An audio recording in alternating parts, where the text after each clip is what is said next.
Semua jemaat saya persilahkan untuk duduk.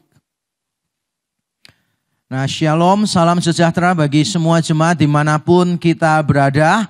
Kita percaya bahwa di dalam segala sesuatu yang kita alami, Tuhan baik kepada kita. Bahwa di dalam segala sesuatu yang kita sedang hadapi, mungkin kita sedang menghadapi ketakutan, kegelisahan, dan segala sesuatunya, kita percaya bahwa ada perlindungan Tuhan yang cukup bagi kita.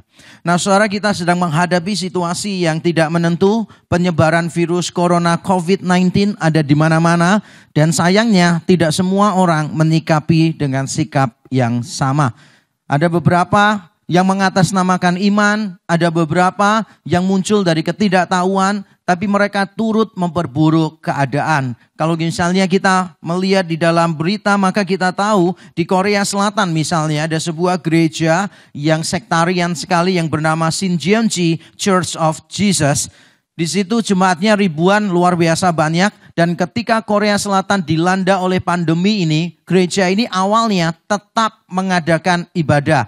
Karena pemimpinnya berpikir bahwa ini adalah roh jahat sebetulnya. Katanya begitu. Kalau memang ini roh jahat, ya berarti diusir saja. Karena ini roh jahat, kenapa kita yang harus keluar? Kenapa bukan roh jahatnya aja yang keluar? Dan inilah yang menyebabkan mereka tidak mau menutup awalnya beberapa ibadah di tempat mereka. Sampai pada akhirnya mereka dipaksa untuk menutup dan meminta maaf kepada publik. Karena 60% dari jumlah pasien COVID-19 yang ada di Korea Selatan, 60% diantaranya berkaitan dengan gereja ini. Bayangkan 60%. Di Korea Selatan itu kurang lebih sekitar 4.000 orang terdeteksi positif, saudara, atau terdeteksi di dalam pengawasannya. Jadi di antara 4.000 orang misalnya, berarti 60% di antaranya itu pernah bersentuhan dengan gereja ini. Entah anggota gereja ini, entah pernah berkunjung di gereja ini. Jadi beberapa orang yang diawasi, beberapa orang yang positif, itu ternyata 60% di antaranya berasal dari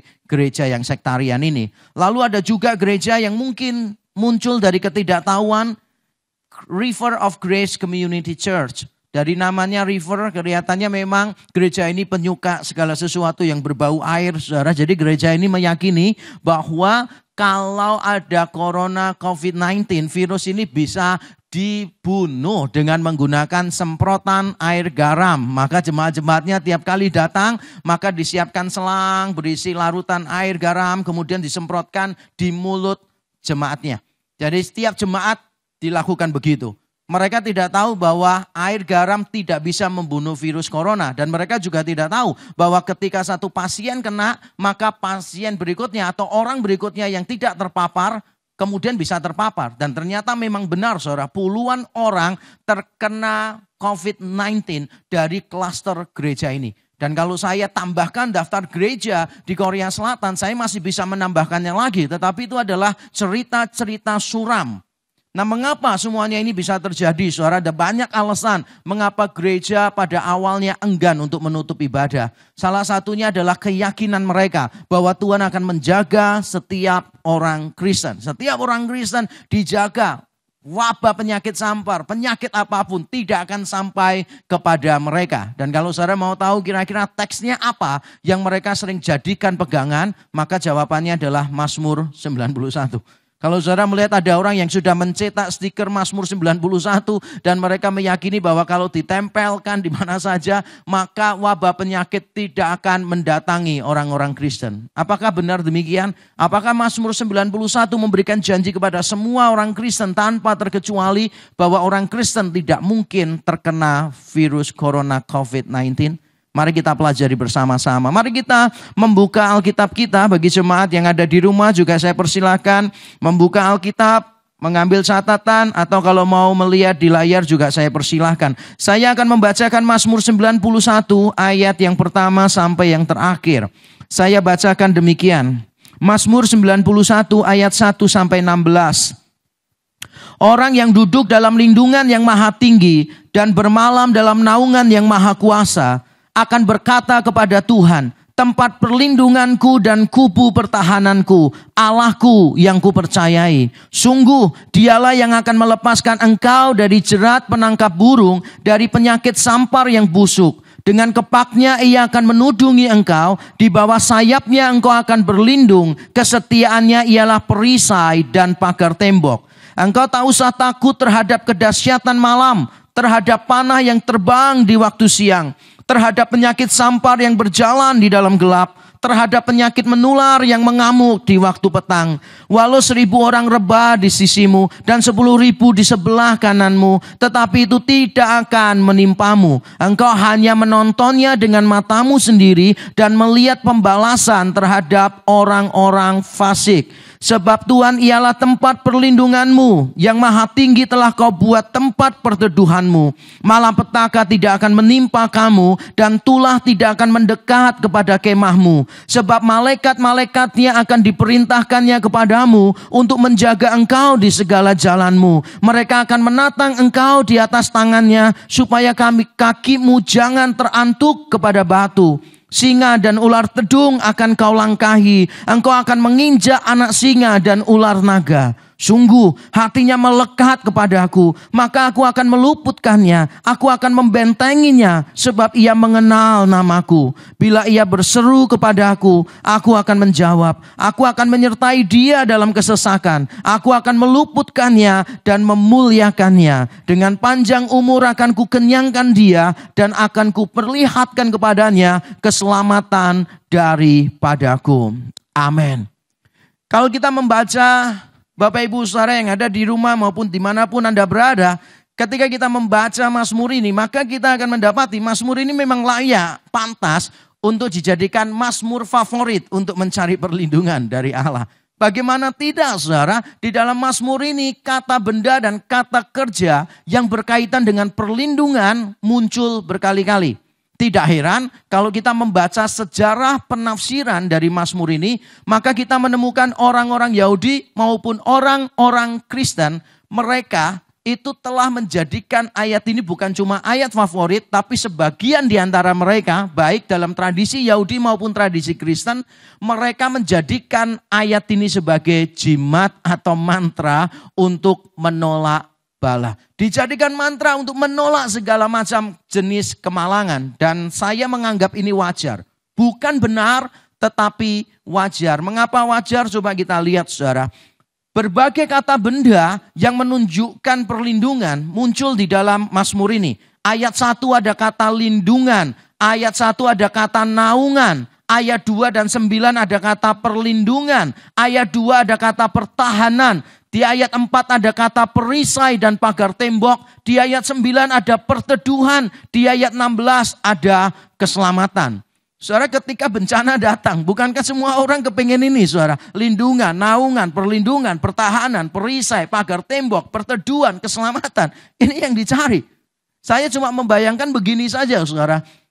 Kalau seandainya masing-masing kata benda ini ada menterinya sendiri di dalam kabinet, maka saya yakin ini upaya untuk menanggulangi bencana di Mazmur 91 itu sudah melibatkan berbagai macam menteri di sana, saudara. Ada menteri ketahanan, of course, ada Menko Polhukam mungkin. Di situ juga ada menteri kesejahteraan rakyat, perumahan rakyat, dan seterusnya. Ada banyak orang yang terlibat untuk memberikan perlindungan. Sehingga kata benda ini muncul berkali-kali. Saya bisa wajar, saudara, menganggap bahwa ya orang akan menjadikan Mazmur ini sebagai Mazmur yang favorit. Bukan cuma dari kata bendanya. Tapi kalau kita melihat kata kerja yang muncul di dalam Mazmur ini juga kata kerja yang memang kita butuhkan di tengah situasi yang berbahaya. Di situ ada kata melepaskan ayat 3, menudungi ayat 4. Saya menduga anak-anak muda pasti kesulitan untuk memikirkan menudungi ini kata dasarnya adalah dudung, gitu, oke, bagus. Menjaga ayat 11, menatang ayat 12. Menatang kata kerjanya adalah nanti tanya sama guru bahasa Indonesia ya. Menatang di ayat 12, lalu meluputkan dan membentengi di ayat 14. Saudara, di tengah malapetaka, di tengah semua penyakit yang muncul, saudara, yang melanda kehidupan kita, wajar gak sih kita tuh ingin supaya ada orang, ada pribadi yang melepaskan kita, melindungi kita, menjaga kita, menatang kita, meluputkan dan membentengi kita. Sangat wajar sekali. Sehingga saya berpikir bahwa iya Mazmur ini memang layak sih diperbincangkan pada saat wabah corona melanda. Bukan cuma itu, ternyata Mazmur ini berbicara secara khusus tentang penyakit sampar dan penyakit menular, saudara. Di ayat 5 dan 6 itu dikatakan bahwa penyakit sampar, penyakit menular tidak akan menghampiri engkau, tidak akan menimpa orang-orang yang diberi janji Tuhan di Mazmur ini. Bahkan dijelaskan di 2 ayat selanjutnya, ayat 7 dan 8 dikatakan demikian, saudara. Walaupun 1000 rebah di kiri, 10.000 di kanan, tapi engkau hanya akan menonton saja. Di tengah penyakit menular dan penyakit sampar, ribuan orang sudah jatuh rebah, kita dijanjikan Tuhan akan berdiri saja. Wajar kalau orang menjadikan Mazmur ini sebagai Mazmur perlindungan, Mazmur yang favorit. Tetapi saya yakin kalau kita membaca Mazmur ini dengan teliti, maka kita akan mendapati ini. Bahwa Mazmur ini tidak menjanjikan perlindungan secara mutlak, tanpa syarat dan hurufiah.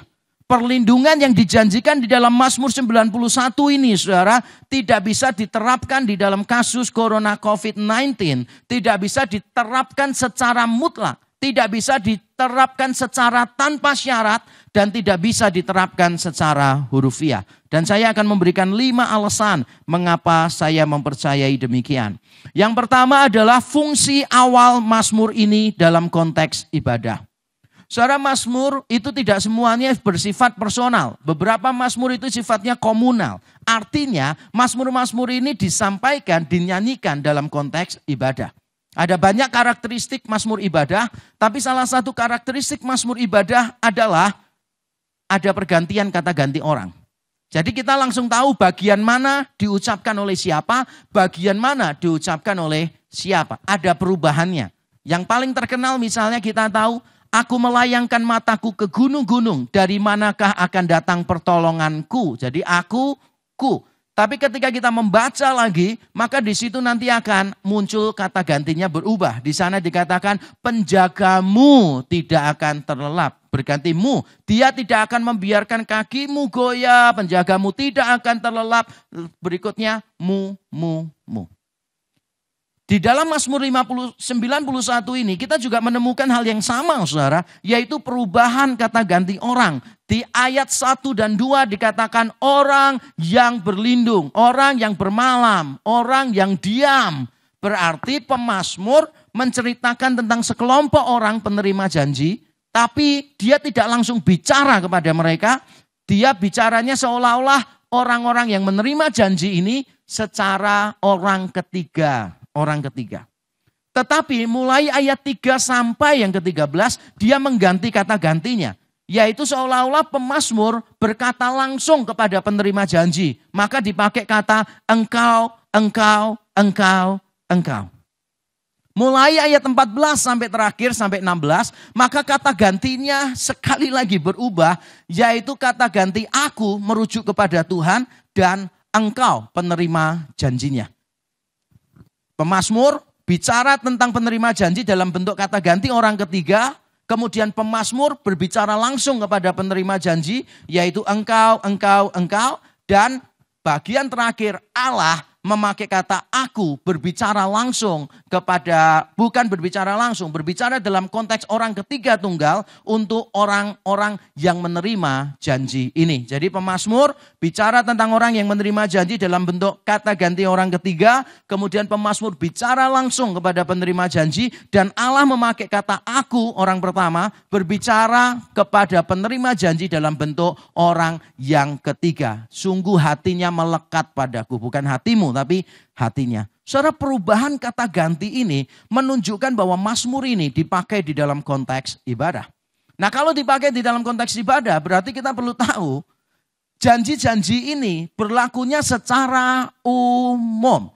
Secara umum saja, karena ketika orang semua berkumpul di dalam ibadah, maka yang disampaikan itu umum.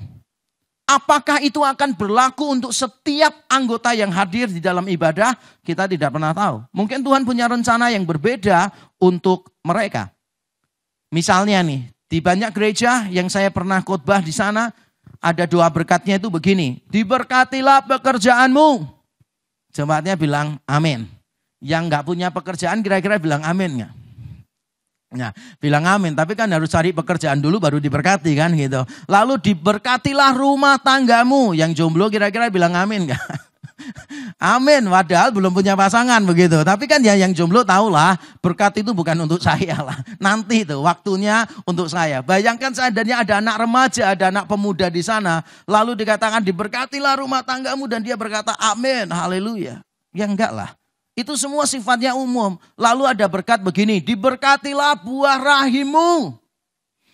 Suami istri aja kadang responnya bisa beda, saudara. Ada yang bapak-bapak langsung bilang amin, langsung disikut sama ibunya. Anak 3 udah cukup gitu kan. Padahal ucapannya sama, saudara. Ucapannya sama. Saudara bisa bayangkan gak sih seandainya pendetanya bilang diberkatilah buah rahimmu. Lalu ada encim-encim, ada bobo, ada mak-mak gitu. Lalu berkata amin dan janji itu pasti untuk saya. Pasti untuk semua orang. Pasti bukanlah. Itu pasti konyol luar biasa. Jadi karena ini konteksnya adalah ibadah, maka kita tahu ini hanya berlaku secara umum. Untuk orang-orang tertentu mungkin Tuhan punya rencana yang berbeda. Sehingga kalau saya boleh katakan, saya akan berkata begini. Tuhan selalu memberikan perlindungan kepada semua anak-anaknya. Tetapi bentuk perlindungannya tidak selalu sama. Tuhan selalu memberikan perlindungan kepada semua anak-anaknya. Tetapi bentuk perlindungannya tidak selalu sama. Saudara, kalau Tuhan memberikan pertolongan, saudara wajib untuk mengimaninya. Harus, karena itu janji Tuhan. Tuhan akan memberikan pertolongan kepada kita. Tapi persoalannya adalah begini, saudara. Dengar saya baik-baik. Tuhan memberikan pertolongan, itu janjinya. Bentuk pertolongannya itu urusan dia. Janjinya diberikan, memberikan pertolongan, itu memang untuk kita. Tetapi bentuknya seperti apa, itu bukan urusan kita. Itu adalah urusan Tuhan. Tuhan pasti memberikan pertolongan, tapi bentuknya tidak selalu seperti yang kita harapkan. Sama, Tuhan pasti akan memberikan perlindungan, tetapi bentuk perlindungannya tidak selalu sama seperti yang kita harapkan. Karena janji-janji di Mazmur ini hanya berlaku secara umum saja. Yang kedua alasan saya, mengapa saya menolak Mazmur ini dikaitkan dengan virus COVID-19 adalah karena semua hal yang buruk yang dibahas di dalam Mazmur ini, semua malapetaka dan seterusnya yang disinggung di dalam Mazmur ini adalah hukuman dari Tuhan. Hukuman dari Tuhan. Dan saya akan tunjukkan beberapa hal saja. Ayat 8 adalah yang paling jelas, saudara. Ayat 8 mengatakan demikian. Engkau hanya menontonnya dengan matamu sendiri. Setelah di ayat 5-6 berbicara tentang penyakit sampar, penyakit menular. Di ayat 8 dikatakan, engkau hanya akan menontonnya dengan matamu sendiri. Menonton apa? Menonton 1000 orang jatuh di kiri, 10.000 rebah di kanan. Engkau akan menontonnya saja dan melihat, baca sama-sama, pembalasan terhadap orang-orang fasik. Sehingga kita harus memahami bahwa penyakit sampar di sini, malapetaka yang didatangkan Tuhan di sini adalah untuk orang-orang fasik. Ini berarti bicara tentang hukuman Allah. Untuk memperkuat ide ini, mari kita melihat misalnya di ayat yang ketiga dikatakan, Tuhan akan melepaskan kita dari jerat penangkap burung. Dari jerat penangkap burung. Berarti ada orang yang bermaksud jahat, lalu menyiapkan jebakan.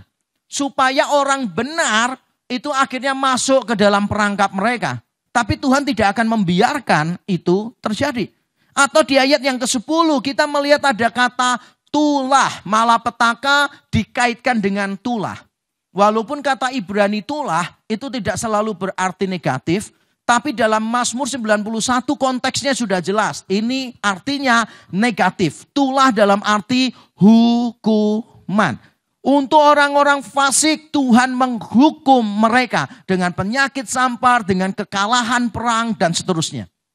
Sehingga kalau kita mau menerapkan virus corona COVID-19 berkaitan dengan Mazmur 91 ini, maka mereka yang meyakini dan berusaha mengaitkannya, mereka harus menunjukkan dulu bahwa virus corona COVID-19 adalah hukuman dari Allah. Kecuali kita bisa menunjukkan itu, maka kita tidak bisa mengaitkannya dengan Mazmur 91 secara mutlak. Kecuali kalau saudara percaya bahwa virus corona COVID-19 itu adalah the army of God, saudara. Itu adalah tentara Allah yang dipakai Allah untuk menghukum suatu kelompok. Tapi saya yakin ini adalah pandangan yang keliru. Kenapa pandangan yang keliru? Karena virus ini ketika mendatangi saudara, dia tidak sempat mengecek KTP saudara. Mau umur, dulu orang berpikir anak kecil nggak bisa kena. Karena di Wuhan itu tidak ada korban anak kecil. Tapi kita dikagetkan di Indonesia sendiri ada bayi yang terkena virus ini. Ketika orang tuanya pergi ke Jakarta dan pulang ke tempat asal, ternyata dia terpapar virus corona. Bayinya terpapar virus corona. Saudara, virus ini tidak memandang agama, tidak memandang usia, saudara. Gak peduli orangnya mau Kristen atau bukan. Kalau dia Kristen gak peduli Protestan atau Katolik. Kalau dia Protestan dia gak peduli itu kealiran Pentakosta, karismatik atau reform atau yang lain. Gak peduli saudara. Semua bisa kena saudara. Dan beberapa orang yang terpapar virus ini saya tahu beberapa, saya pernah kenal mereka adalah orang-orang yang mengasihi Tuhan. Orang-orang yang baik sebetulnya saudara. Yang mungkin hidupnya lebih saleh daripada orang-orang yang sok beriman di luar sana yang mengatakan orang Kristen tidak mungkin terpapar virus ini. Saudara, sekali lagi ada kemungkinan saya atau saudara bisa terpapar virus ini. Apakah itu berarti Mazmur 91 Tuhan tidak setia kepada janjinya di situ? Tidak. Karena memang Mazmur 91 berbicara tentang hukuman Allah atas orang-orang fasik. Alasan saya yang ketiga, saudara, mengapa saya menolak mengaitkan virus corona dengan Mazmur 91 secara mutlak, tanpa syarat dan secara hurufiah, karena jenis sastra dari Mazmur ini. Kita tahu Mazmur semuanya bentuknya puisi, termasuk Mazmur 91. Dan ketika kita membaca sebuah teks, kita perlu tahu jenis sastra dari teks itu. Atau dalam istilah kerennya adalah genre-nya. Orang Indonesia biasanya bilang genre gitu. Kalau musik ada genrenya, ada jazz, ada R&B dan seterusnya. Di dalam sastra juga ada genrenya, ada genre-nya. Nah, kalau kita membaca puisi, ya harus menafsirkannya dengan aturan-aturan puisi. Kalau saudara mau tahu betapa konyolnya menafsirkan sebuah hal yang puisi dengan cara yang bukan puisi atau sebaliknya, saudara bisa mencoba begini. Saudara ambil surat kabar, koran, lalu bacalah dengan gaya puisi. Di depan orang lain, saudara baca, pagi tadi wali kota Surabaya sedang memberikan imbauan. Kalau saudara membaca dengan cara begitu, saya yakin orang akan menganggap saudara konyol luar biasa. Dan benar, orang-orang yang menafsirkan Mazmur 91 tanpa tahu bahwa ini adalah bentuknya puisi, pasti akan salah memahaminya. Saya ambil satu contoh aja ya. Yang paling jelas, ayat 13. Singa dan ular tedung akan kau langkahi. Engkau akan menginjak anak singa dan ular naga. Jadi kalau ada orang meyakini penyakit sampar tidak akan datang menimpa dia, berarti orang yang sama yang meyakini ayat 56 secara hurufiah, harusnya orang itu juga meyakini ayat 13 dong. Singa dan ular tedung akan kau langkai. Ya coba aja orang-orang itu dikasih tiket masuk kebun binatang, saudara, suruh bermalam aja di kandang singa, di kandang harimau, begitu kan, di kandang ular. Kita mau tahu tuh besok dia keluar akan sehat-sehat atau tidak, saudara. Ini konyol. Guruan saya ini sarkastik memang, sengaja saudara. Karena kadang-kadang saya melihat ada banyak orang yang pikirannya konyol luar biasa. Jelas ini adalah puisi saudara. Singa dan ular tedung akan kau langkai. Engkau akan menginjak anak singa. Coba saudara pikir salahnya apa anak singa ini saudara. Sehingga kita injak. Ketika kita injak maksud induknya gak marah sih saudara. Dan kita ini akan menginjak ular naga loh saudara. Terserah saudara menafsirkan kata Ibrani ini apa. Tapi penerjemah bahasa Indonesia memilihkan kepada kita itu ular naga. Jadi kita ini akan menginjak ular naga bukan ular tangga saudara. Kalau ular tangga semua orang bisa. Anak kecil juga bisa. Ini ular naga saudara akan menginjak ular naga. Yang benar aja sih saudara. Kalau saudara mau ngambil ini hurufiah, ya harus hurufiah. Dan saudara tahu, kalau ayat 5 dan 6 diambil secara hurufiah, maka orang itu seharusnya hati-hati pada waktu pagi sampai sore. Kenapa? Karena kalau saudara membaca ayat 5 dan 6 saudara, ayat 5 dan 6 itu bunyinya begini. Saya bacakan ulang untuk saudara ya. Yang mengambil ini secara hurufiah, bunyinya begini nih, ayat 5 dan 6. Engkau tak usah takut terhadap kedahsyatan malam, terhadap panah yang terbang di waktu siang. Perhatikan ayat 6-nya, ini berkaitan dengan penyakit sampar dan penyakit menular. Ayat 6, terhadap penyakit sampar yang berjalan di dalam gelap. Terhadap penyakit menular yang mengamuk di waktu petang. Sehingga kalau saudara mau mengambil ini secara hurufiah, saudara harus hati-hati. Perlindungannya ini cuma pada masa petang dan pada masa malam, saudara.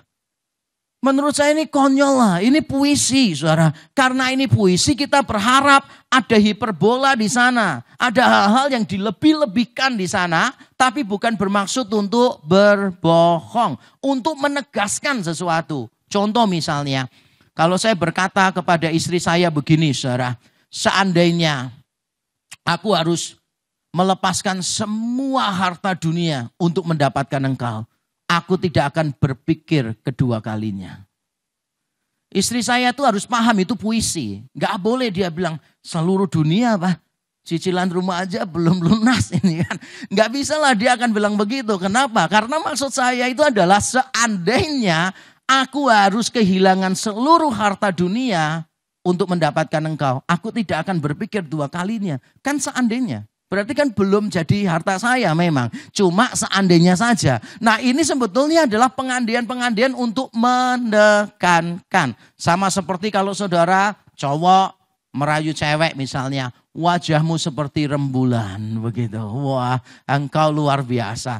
Nah jangan dipikirkan puisi itu di dalam konteks ilmu alam gitu. Saudara rembulan itu kan lubang-lubang. Berarti ketika kamu bilang aku seperti rembulan. Berarti aku ini lubang-lubang wajahnya jelek dong. Ya pasti enggak lah. Atau saudara enggak boleh dong mikirnya gini. Aku ini seperti rembulan. Berarti keluarnya cuma malam dong. Memangnya aku ini keluarganya kuntilanak sama pocong keluarnya cuma malam begitu. Enggak lah itu konyol lah. Orang pasti sudah tahu maksudnya apa di situ. Bahkan ketika saudara berkata begini, belalah dadaku, di situ ada namamu. Ya saudara akan konyol kalau ngambil pisau lalu membelah dada orang yang ngomong begitu. Pasti konyol luar biasa. Nah sama konyolnya kalau ada orang yang mengambil Mazmur 91 berdasarkan ayat yang ke-5 dan ke-6 tadi. Sampai ayat yang ke-8 ada 1.000 rebah di sini, 10.000 rebah di kanan begitu kan. Engkau tidak akan kena apa-apa. Dan dikatakannya begini, walaupun 1.000 rebah di kiri, 10.000 di kanan, engkau akan menjadi penonton saja. Enggak bantu memang ya. Jadi ini ada 1.000 orang jatuh, 10.000 jatuh di sini. Kita cuma menonton aja dan tidak melakukan apa-apa. Ya enggak begitulah. Ya tidak boleh ditafsirkannya secara hurufiah.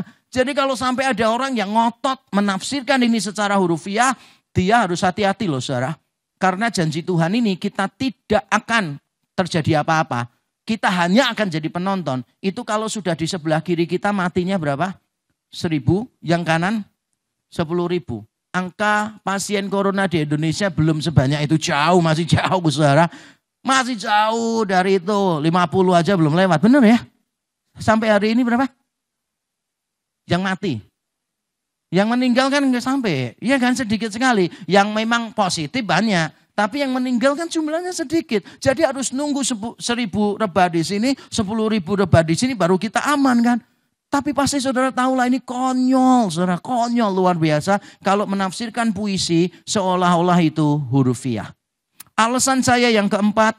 Mengapa saya tidak setuju Mazmur 91 dikaitkan dengan virus corona COVID-19 secara mutlak, hurufiah dan tanpa syarat. Karena ayat ini bagian yang keempat, ayat yang pertama saudara dan ayat yang terakhir, beberapa ayat terakhir menunjukkan bahwa janji-janji ini bukan untuk semua orang. Janji-janji ini bukan untuk semua orang. Saya bacakan ayat yang pertama. Ayat yang pertama dikatakan, orang yang duduk dalam lindungan yang maha tinggi dan bermalam dalam naungan yang maha kuasa. Ayat 1. Jadi ini bukan untuk semua orang, tapi ini untuk orang yang duduk. Bahasa Indonesia memberi terjemahan duduk, saudara langsung memikirkan ada kursinya. Sebetulnya bahasa Ibrani yang dipakai di situ, artinya itu bukan duduk tetapi berdiam. Bukan diam, tapi berdiam. Bahasa Inggris semua menerjemahkannya dwell. Berdiam di satu tempat. Berarti menunjukkan ini lama, saudara. Tinggalnya ini lama. Dan menariknya, kemudian ada kata bermalam yang pendek. Bermalam itu tinggalnya kan tidak lama-lama sih. Wong namanya saja bermalam. Kalau sampai lama sampai sebulan itu namanya ngekos. Kalau sampai 2 tahun namanya ngontrak. Ini cuma masalah bermalam. Tapi mengapa pemazmur memakai kata bermalam? Saudara harus memahami di dalam konteks kuno. Di dalam konteks kuno sebetulnya kalau kita lihat perjalanan jauh bepergian adalah hal yang tidak bisa ditebak. Anything could happen. Anything could happen. Tidak bisa ditebak, very unpredictable. Karena misalnya saudara sudah mengaturkan waktu, oke hari ini saya berangkat 2 hari lagi sampai. Belum tentu akan sampai. Kenapa? Karena bisa jadi terjadi bencana alam di beberapa tempat. Dan kalau sudah terjadi bencana alam, saudara tidak punya cara untuk mengatasinya selain menunggu. Juga kalau saudara misalnya berangkat di tengah jalan, ada penyamun, ada orang jahat. Di tengah jalan saudara menemukan atau menemui binatang-binatang buas. Saudara nggak bisa melakukan apapun. Sama seperti ketika misionaris kita yang dulu kita kirim di pedalaman Kalimantan Tengah. Saya pernah berkunjung ke sana 2 kali saudara. Dan pada waktu kami mau telepon itu harus pergi ke bukit saudara. Jadi harus jalan kaki dulu ke bukit gitu. Lalu salah seorang misionaris berkata begini. Ini lumayan ini, enak ini. Perjalanannya nggak seberapa parah. Padahal menurut saya udah becek kayak begitu tuh parah banget sih saudara. Tapi misionaris kita salah satu bilang ini tidak seberapa parah. Dulu saya mau telepon lewat ini lebih sulit, jalannya lebih rusak. Dan setelah mau sampai di pertengahan bukitnya ada ular besar sekali saudara. Itu berdiam, cuma berdiam diri aja di jalan itu. Siapa yang mau melangkahinya saudara? Jadi terpaksa dia menunggu. Terlalu lama ya ditinggal. Kalau nggak terlalu lama ya dia meneruskan ke bukit saudara. Lalu saya juga pengalaman di situ. Saya pergi diantar oleh orang kampung di situ saudara. Karena harus lewat lalang-lalang gitu kan. Ilalang. Dan saya diberi kayu. Terus saya tanya, kenapa perlu dikasih kayu? Yang bagian depan harus bawa kayu. Karena kadang-kala kalau kita lewat ada ular tiba-tiba datang gitu loh saudara. Jadi kalau mau lewat itu harus membawa tongkat gitu. Dan benar saudara, dia di depan, saya nomor 2, kemudian rombongan ikut pada waktu lewat di ilalang begitu kan. Tiba-tiba bergeraklah sesuatu yang saya hampir gak bisa lihat, surut di kaki saya begitu kan. Dan ketika semuanya kaget begitu, surut gitu. Orangnya beritahu, gak apa-apa itu ular gitu. Ngomongnya itu kayak gak apa-apa itu anak tikus gitu loh saudara. Itu orang sana, tapi kan kita ini orang kota gitu loh. Waduh, mendengarkan kalimat itu rasanya kita mau sakit hati. Bagaimana dia dengan santainya ngomong begitu, saudara. Saya masih ingat itu, pengalaman-pengalaman seperti itu. Nah, bermalam itu menunjukkan sesuatu yang berbahaya dan tidak bisa diprediksi. Untuk orang yang melancong ke tempat lain, bepergian karena bisnis, maka dia harus memastikan ada public shelter, ada tempat perlindungan, ada tempat perteduhan sama-sama. Jadi mereka nanti akan kumpul bersama-sama. Dan mereka yang sudah sering bepergian, mereka sebetulnya sudah tahu tempat berteduhnya itu di mana. Sama seperti kalau dulu saya tuh heran dengan para sopir saudara ya. Zaman dulu itu kan tidak ada rambu-rambu itu kan tidak ada sih gitu. Sehingga mereka tuh keluar kota itu bisa tahu. Koko saya itu kan sopir dulu saudara. Pergi kemana-mana antar provinsi itu kadang saya tanya gitu kan. Kamu patokannya apa? Ya dihafalin aja belokan-belokannya. Dihafalin. Berapa belokan coba dari Surabaya ke Semarang itu saudara. Saudara mau ngafalin seperti apa? Nanti saudara ngafalin pokoknya kalau ada pohon pepaya belok kanan. Ya kalau pohonnya masih ada bertahun-tahun. Kalau sudah ditebang bagaimana? Nanti ada warung sate belok kiri. Ya kalau nggak tutup saudara. Kalau rugi bangkrut ditutup terus bagaimana gitu kan. Susah banget gitu. Tapi orang zaman dulu udah ngerti lah.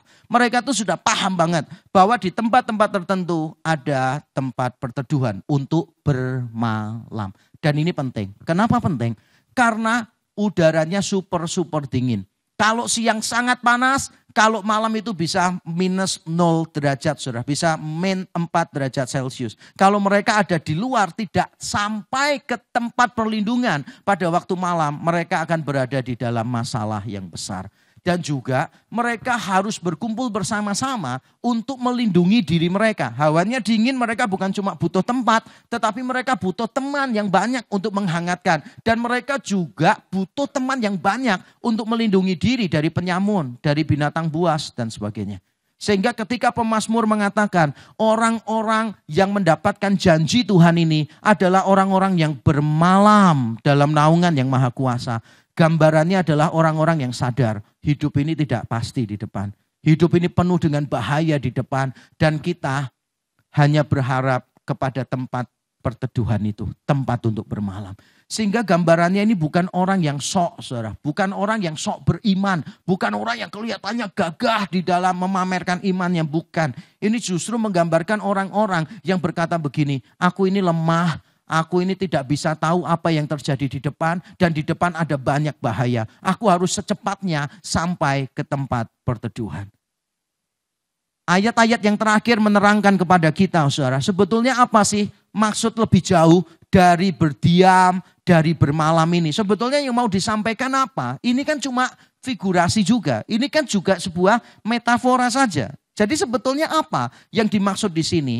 Dijelaskan di ayat-ayat terakhir. Sehingga kalau saya bilang Mazmur ini sangat indah sekali, saudara. Ayat 1 dan 2 itu mengatakan orang yang bermalam, orang yang berlindung, orang yang berdiam di dalam naungan Allah. Lalu ayat-ayat yang terakhir berbicara tentang apa sih sebetulnya maksudnya di ayat yang di awal itu. Jadi kalau saya bilang begini, ini pernyataannya ayat 1 dan 2. Lalu janji-janji Allah ayat 3 sampai 13 dan ayat 14 sampai 16 itu kembali menerangkan ayat 1 dan 2. Nah, mari kita lihat saudara ayat 14 dan 15. Ini menerangkan bagaimana maksud bermalam dan berlindung di sana. Di dalam ayat 14 dikatakan, sungguh hatinya melekat kepadaku, maka aku akan meluputkannya. Aku akan membentenginya sebab ia mengenal namaku. Hatinya melekat padaku. Dalam bahasa Ibrani sebetulnya kata yang dipakai di sini bisa mengandung makna mencintai, bisa mengandung makna melekat. Makanya sebagian versi bahasa Inggris menerjemahkannya begini. Hatinya melekat kepadaku dengan cinta. Jadi dua ide itu digabung jadi satu. Kalau penerjemah Lembaga Alkitab Indonesia memilih salah satu makna. Nah, entah kita memilih makna yang mana, entah kita menggabungkan dua makna tadi antara mencinta dan melekat pada sesuatu atau seseorang, artinya tetap sama. Bahwa orang yang berdiam atau bermalam di dalam naungan yang maha tinggi adalah orang yang memiliki keintiman dengan Allah. Yang memiliki relasi pribadi yang intim dengan Allah. Hatinya itu melekat kepada Allah dan ia mengenal namaku. Tuhan bilang sebab ia mengenal namaku. Bukan cuma tahu pasti secara intelektual, pasti bukanlah. Karena semua orang juga tahu Allah Israel bernama YHWH. Yang zaman dulu tidak berani diucapkan. Yang zaman dulu tidak boleh diucapkan Yahweh atau Yehova. Tapi dipakai kata Adonai. Diganti kata Adonai, kata Tuhan.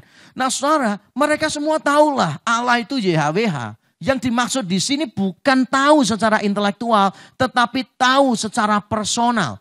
Kata Ibrani yang dipakai di sini seringkali juga dipakai untuk arti yang lebih personal. Misalnya suami bersetubuh dengan istri. Kata bersetubuh di sana adalah kata Ibrani yang sama yang dipakai di dalam bagian ini. Sehingga ketika Tuhan mengatakan hatinya melekat kepadaku, ia mengenal namaku, itu bukan cuma tahu tetapi memiliki hubungan personal yang intim. Bukan cuma mengenal nama sebagai sebutan, tetapi mengenal pribadi. Orang ini benar-benar intim dengan Tuhan.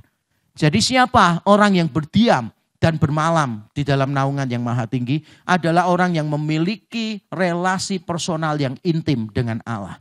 Tapi bukan cuma itu, saudara.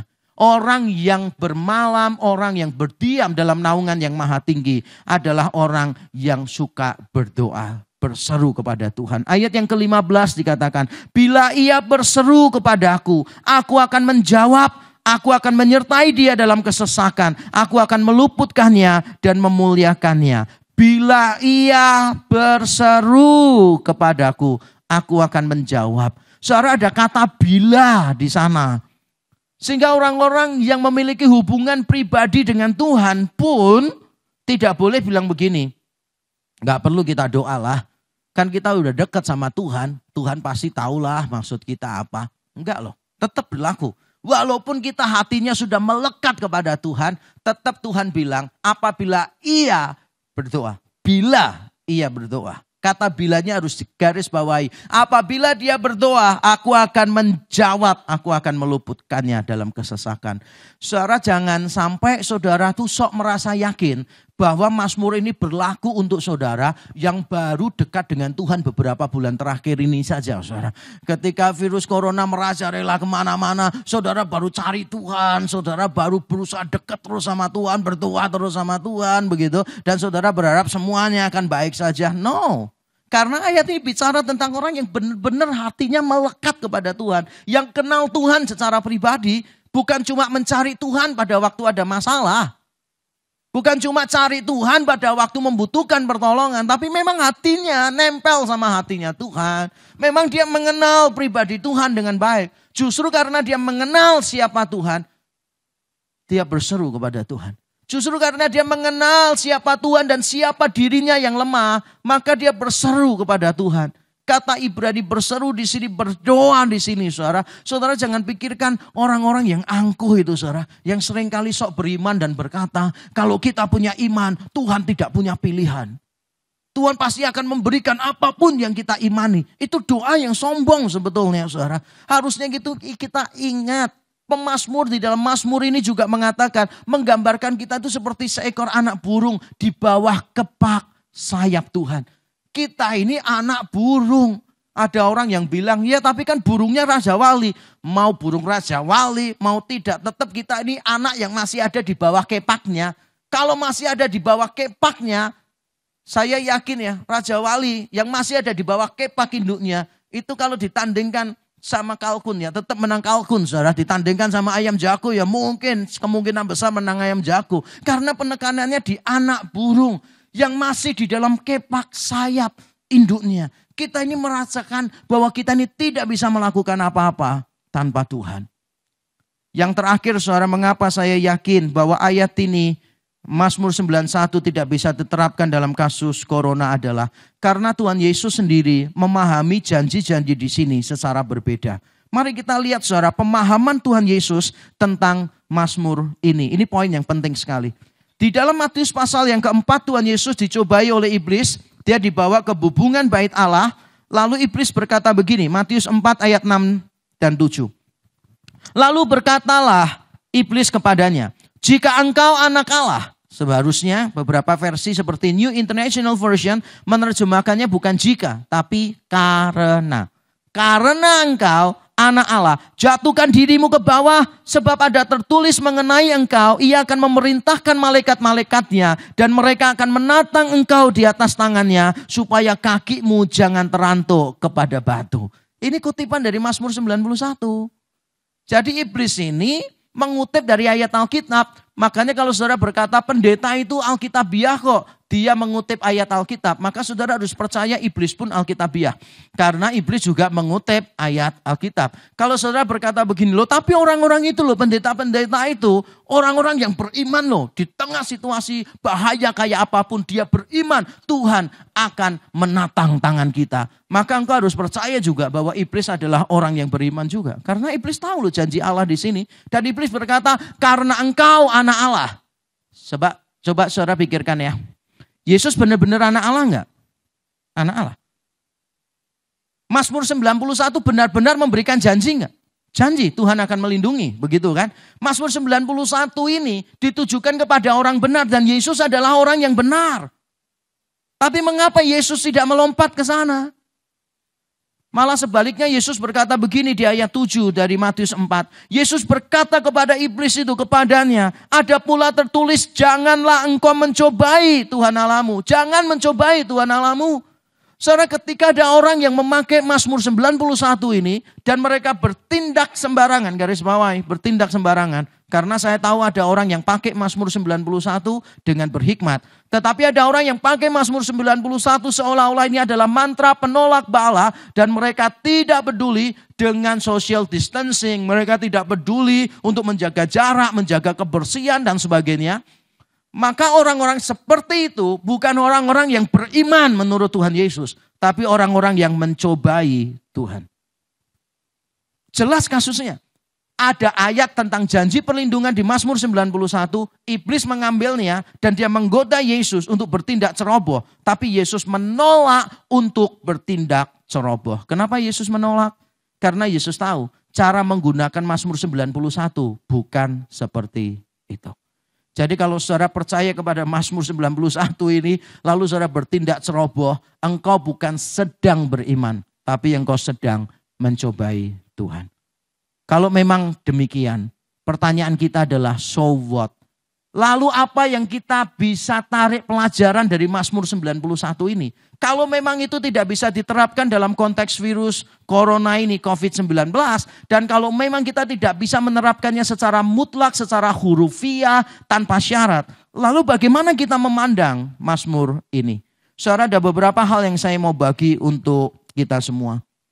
Yang pertama adalah ini. Penggenapan rencana Allah melalui kita lebih penting daripada perlindungannya bagi kita. Coba kita ingat sekali lagi ketika Tuhan Yesus dicobai. Iblis berkata, ayo lompat aja. Kalau kamu lompat nanti malaikatnya akan menatang tanganmu. Engkau tidak akan terantuk pada batu. Yesus tidak mau mengikuti. Kenapa? Karena Yesus tahu ada rencana Tuhan di dalam hidupnya. Dia tahu bahwa Bapa mengutus dia supaya nanti dia menyelesaikan karya penebusan dan dia nanti mati di atas kayu salib. Yesus akan jadi raja tapi bukan dengan cara memamerkan kuasa. Yesus akan jadi penyelamat dunia tapi bukan dengan cara memamerkan kehebatannya. Tidak. Jadi Yesus menyadari ketika iblis menawarkan perlindungan dalam tanda kutip diberi label dari Allah, Yesus lebih memilih penggenapan rencana Allah daripada perlindungan Allah. Jadi dibagi Tuhan Yesus, penggenapan rencana Allah melalui dia lebih penting daripada perlindungan Allah bagi dia. Dan hal yang sama seharusnya berlaku untuk kita, saudara. Jadi di dalam momen-momen ini, saudara, saya sadar kita ini semua mencari perlindungan dari Tuhan. Tapi mari kita juga belajar sebetulnya rencana Tuhan bagi kita apa di tengah situasi seperti ini. Jangan cuma memikirkan tentang bagaimana saya tidak terpapar. Tapi saudara berpikir bagaimana rencana Tuhan untuk kita sebagai orang-orang Kristen. Mungkin Tuhan memang ingin supaya kita menunjukkan sesuatu yang berbeda dari dunia ini. Kita tidak takut tapi kita tetap berhati-hati. Kita tetap bisa bersuka cita di tengah situasi yang tidak menentu. Bahkan mungkin kita bisa melakukan tindakan-tindakan praktis menolong orang lain saudara yang kesusahan. Mungkin ini waktunya bagi kita berdoa untuk orang-orang yang mungkin kemungkinan terpapar virus ini begitu besar saudara. Petugas medis misalnya, orang-orang yang bekerja di rumah sakit yang non medis, saudara pernah pikirkan nggak petugas kebersihan rumah sakit lah, satpam lah, kemudian saudara pernah pikirkan nggak tukang parkir di rumah sakit, lalu saudara pernah pikirkan juga nggak orang-orang yang di luar rumah sakit yang mudah terpapar, saudara, bagaimana dengan sopir Gojek, Grab dan sebagainya, bagaimana dengan tukang beca, sopir mikrolet dan seterusnya. Saudara, ada banyak orang yang sebetulnya membutuhkan doa kita. Kita jangan terlalu berpikir tentang perlindungan terus menerus. Tapi memikirkan rencana Tuhan untuk kita apa. What shall we do? Bukan cuma pertanyaannya, how can I be saved? No, what can we do? Yang berikutnya, yang kedua yang saya mau bagikan adalah ini. Baik hidup atau mati, semua untuk kepentingan Allah. Mana saja yang lebih memuliakan Tuhan, itu yang kita jadikan pilihan. Baik hidup atau mati, semua untuk kepentingan Allah. Mana saja yang lebih memuliakan Tuhan, itu yang kita jadikan pilihan. Saudara, sebetulnya hidup itu berarti atau tidak, bukan berdasarkan lamanya kan, tapi berdasarkan artinya. Bukan cuma hari, tapi arti. Berdasarkan impact, bukan income. Berdasarkan hal-hal yang ada values enggak yang kita berikan di dalam hidup kita ini. Dan Allah itu punya rencana untuk kita. Kalau kematian kita lebih memuliakan Tuhan, mengapa kita memikirkan kehidupan? Kalau kehidupan kita lebih memuliakan Tuhan, mengapa kita menginginkan kematian? Saya belajar ini dari kasus Bapak Joseph Tong waktu mengalami kecelakaan yang parah beberapa tahun yang lalu, saudara, di Amerika, sampai dijemput oleh helikopter, saudara. Dia berkata kepada saya setelah kembali ke Indonesia, setelah sehat, dia bilang begini, Yakob, kamu tahu, itu orang-orang doakan Pak Tong itu banyak yang ngaco itu. Orang-orang Kristen, pendeta-pendeta itu ngaco. Waktu Pak Tong di rumah sakit, didatangin, didoakan supaya sembuh. Enggak tanya sama Pak Tong ini maunya didoakan apa gitu. Pokoknya semua datang langsung doanya supaya sembuh. Terus saya bilang, Pak Tong, orang doakan supaya sembuh kan baik sih gitu. Terus Pak Tong bilang, oh kamu ikut ngaco juga. Kamu tuh harus mikir, orang itu kecelakaan itu kan bukan sebuah kebetulan. Itu kan bukan sebuah kemalangan yang tanpa rencana dari Allah. Allah kan pasti punya rencana di balik itu. Maka lebih penting bukan mencari kesembuhan, tetapi mencari tahu rencana Tuhan apa. Jadi yang dicari pertama bukan kesembuhan menurut Pak Tong. Yang dicari pertama adalah rencana Tuhan ini apa? Kebaikan apa yang Tuhan ingin kerjakan bagi kita dan kebaikan yang kita mau kerjakan bagi orang lain melalui peristiwa yang buruk itu. Dan saya belajar banyak dari Pak Tong di dalam hal ini, saudara.